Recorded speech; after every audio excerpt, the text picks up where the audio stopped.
दोस्तों D mart के Q1 2021 जून के रिज़ल्ट्स आ चुके हैं और यहाँ पे प्रॉफिट्स में अगर देखा जाए और रेवेन्यू में देखा जाए तो क्वार्टर ऑन क्वार्टर गिरावट नज़र आ रही है। अगर टोटल इनकम की बात की जाए तो 31 मार्च 2021 से हम 30 जून 2021 को कंपेयर करेंगे तो यहाँ 7,355 करोड़ की टोटल इनकम थी मार्च में, जो अब 5,067 करोड़ की हो गई है। लगभग 31% यहाँ पे डाउन देखा जा सकता है टोटल इनकम के अंदर।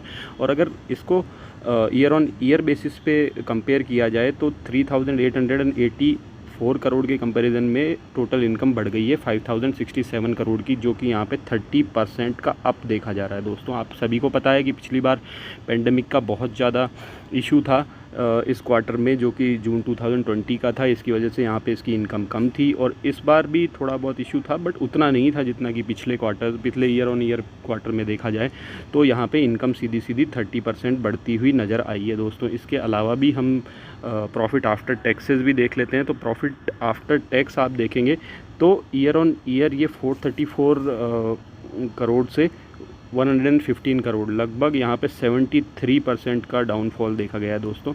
लेकिन अगर इसी को ईयर ऑन ईयर कंपेयर किया जाए तो दोस्तों 49.56 करोड़ से ये बढ़ के 115.13 करोड़, लगभग 134 का बहुत अच्छा उछाल प्रॉफिट आफ्टर टैक्स में देखा गया है डी मार्ट के। दोस्तों आइए हम इसकी वैल्यूएशन भी समझ लेते हैं और चार्ट एनालिसिस भी कर लेते हैं कि कंपनी में अभी ट्रेडिंग की या इन्वेस्टिंग की पॉसिबिलिटी बन रही है या नहीं।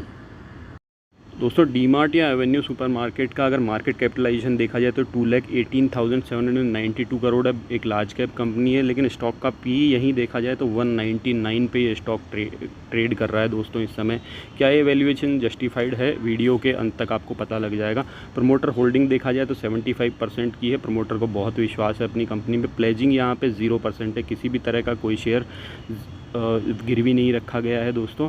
और अगर यहाँ डिविडेंड यील्ड आप देखेंगे तो ज़ीरो है। आप सभी को पता होगा कि डी मार्ट किसी भी तरह का कोई डिविडेंड देता नहीं है यहाँ पे। और इसके अलावा इसके पीई को अगर देखा जाएगा, हम यहाँ देखते हैं पीई को, तो आपको नज़र आएगा कि दोस्तों पी रेशो यहाँ 199 के करीब जा चुका है, जबकि ईपीएस में बीच में डाउनफॉल भी आया था, फिर यहाँ पे अप ट्रैजेक्टरी में ये है। ये रीज़न पेंडेमिक का था दोस्तों।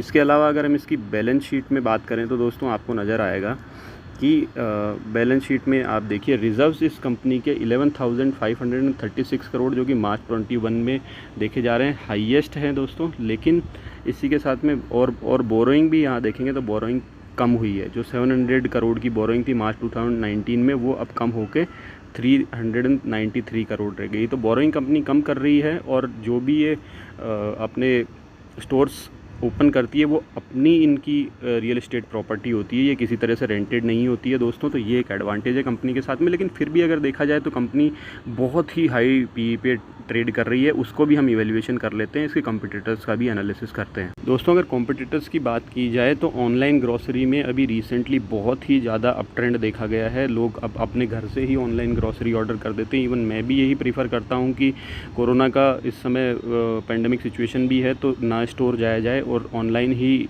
ऑर्डर कर ली जाए ग्रॉसरीज़। और इसके साथ में एक फैसिलिटी ये भी है कि अगर आप ऑनलाइन ही ऑर्डर कर लेते हो तो आपको किसी भी तरीके से कोई ऐसा अगर आप सुपरमार्ट में जाते हैं तो आपको 4 चीज़ें और दिखती है और अननेसेसरी का प्रोडक्ट भी आप लेके आ जाते हैं घर पे, जो ऑनलाइन डिलीवरी में जनरली नहीं होता है। तो देखा जाए तो फ्लिपकार्ट भी यहाँ ऑनलाइन डिलीवरी में उतर गया है। इसके साथ में जियो मार्ट भी आप लोगों को पता होगा कि ऑनलाइन ग्रॉसरी डिलीवरीज़ में ऑलरेडी आ चुका है। इसके अलावा देखा जाए तो टाटा ग्रुप ने भी बिग बास्केट में मेजॉरिटी स्टॉक यहाँ पे 64.3% का स्टॉक बाई कर लिया है और ऑनलाइन ग्रॉसरी डिलीवरी में टाटा ग्रुप भी आ चुका है। इसके अलावा ज़ोमैटो ने भी यहाँ पे आपको पता होगा कि ग्रोफर्स को टेक ओवर किया है और ग्रोफर्स के अच्छी क्वांटिटी के शेयर्स यहाँ पे परचेज़ कर रहा है। और ये रीसेंट की न्यूज़ है दोस्तों, क्योंकि ज़ोमैटो का आईपीओ भी आने वाला है, तो इस तरह की न्यूज़ आ भी सकती है मार्केट में, क्योंकि ज़ोमैटो को उसको अपने हाई सब्सक्रिप्शन भी दिखाना है। तो हो सकता है ज़ोमैटो इसको ग्रोफर्स को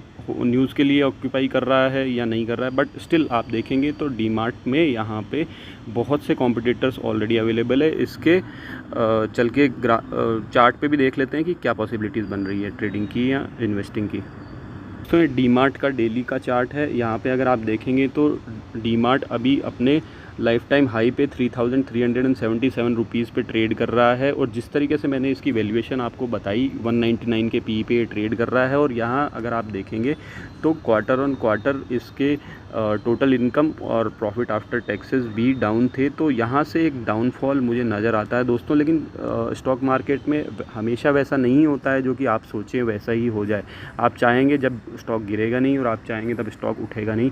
लेकिन अगर ट्रेडिंग और इन्वेस्टिंग दोनों के पर्पस से स्टॉक को देखा जाए तो ये प्रेजेंट सिचुएशन ऐसी मुझे नज़र नहीं आती जहाँ पे कि इसमें ट्रेडिंग और इन्वेस्टिंग दोनों के लिए ही पैसा डाला जाए। अगर फर्दर ये यहाँ से डाउनफॉल लेता है और 200 डेज़ मूविंग एवरेज के आसपास आता है, उसी केस में मैं इस स्टॉक को परचेज़ करूँगा, चाहे स्विंग ट्रेडिंग के लिए या फिर लॉन्ग टर्म इन्वेस्टिंग तो मैं इस स्टॉक में समझता नहीं, क्योंकि इसके ऑलरेडी कॉम्पिटिटर्स कंपनीज़ आ चुकी है और ऑनलाइन ग्रोसरीज़ का फैशन बहुत ज़्यादा बढ़ता जा रहा है। इसके अलावा अगर स्टोर्स में देखा जाए तो बिग बाज़ार वापस से अपने फॉर्म में आता हुआ नज़र आ रहा है। तो दोस्तों, क्योंकि कॉम्पिटिटर कंपनीज़ बहुत ज़्यादा हैं और बड़े बड़े प्लेयर्स भी इसमें एंटर होते जा रहे हैं, तो आपको ध्यान रखने की ज़रूरत है। मैं इसमें स्विंग ट्रेडिंग के लिए ही कभी एंट्री लूँगा, लेकिन तब जब ये अच्छी वैल्यूएशन पे हो।